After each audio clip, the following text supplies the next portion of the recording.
Hello, and welcome to our daily devotional series, Spirit 23. Jesus says, "Where two or three are gathered in my name, so shall I be there among them." This brief video devotional series is a ministry of Trinity United Methodist Church here in Seymour, Indiana. And my name is Chad. Today we'll be sharing devotionals from Book 1 of The Chosen. At the end of each devotional, we offer 3 questions that you can reflect on during your day. And also, please feel free to share your prayer requests in the comments below. We have an amazing team of prayer warriors. Today's devotional is entitled Redemption. This is number 6 in our series. The law was given through Moses. Grace and truth came through Jesus Christ.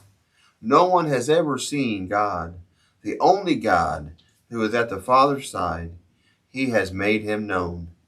That is John chapter 1, verses 17 through 18. The Old Testament is full of strange things.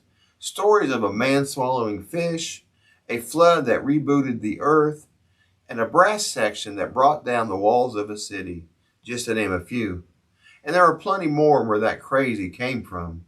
Some stories are so outside the norm, they're difficult to imagine. And sometimes it's even more difficult to discern God's purpose behind them, at least at first glance, which is why reading about Jesus is such a gift. So much of what God did in the Old Testament makes sense when we learn about the things Jesus did and said in the New. Take the fish.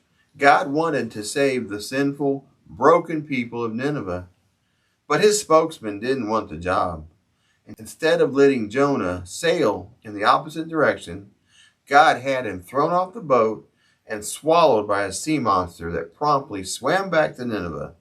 For 3 days and nights, Jonah was in the belly of the beast, the same amount of time Jesus was in the tomb.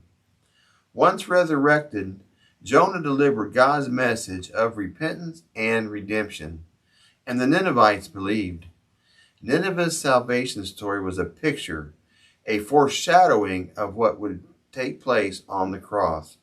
Humanity rebelled against God.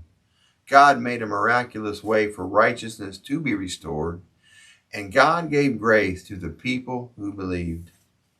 And then there's Noah.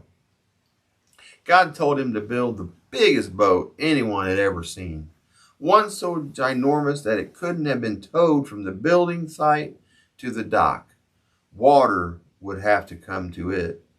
And Noah endured relentless mocking from all the God rejectors who were watching. That is, until the rain came, flooding the earth and wiping out every living thing not on the boat. Noah's salvation story was a picture, a foreshadowing of what would take place on the cross. Humanity rebelled against God. God made a miraculous way for righteousness to be restored, and God gave grace to the people who believed. And let's not forget Jericho, a fortified city that stood between the Israelites and the land God had promised them. God told the Israelites to conquer Jericho by marching around its perimeter wall for 7 days while blowing trumpets. Perhaps the least intimidating of all the horns, but I digress. On the 7th day, God brought the walls of the city crumbling down, killing everyone inside except a small remnant of believers. Once again, Israel's salvation story was a picture, a foreshadowing of what would take place on the cross. Humanity rebelled against God. God made a miraculous way for righteousness to be restored, and God gave grace to those who believed.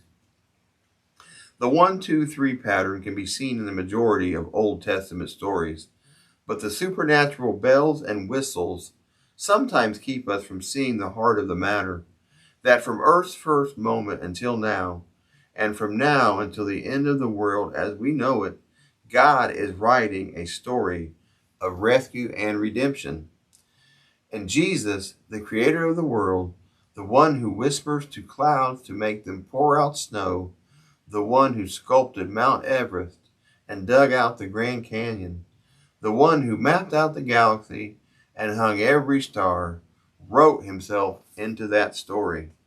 He allowed himself in human form to be rebelled against, provide a miraculous way for humanity to be restored, and gave grace to all who believe.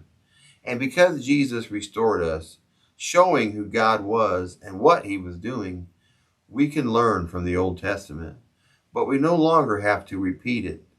No one has ever seen God, the only God who is at the Father's side. Jesus has made him known. As you go about your day, it's some things you can think about of this devotional. And in your prayers, thank God for his story of redemption. Then ask him to reveal himself even more in all the ways you're pursuing him. And some questions to think about. What was the point of God's 1-2-3 pattern in the Old Testament? What does his sacrifice on the cross reveal to you about God the Father? And how can you live out gratitude for the grace you've already been given for your rebellion?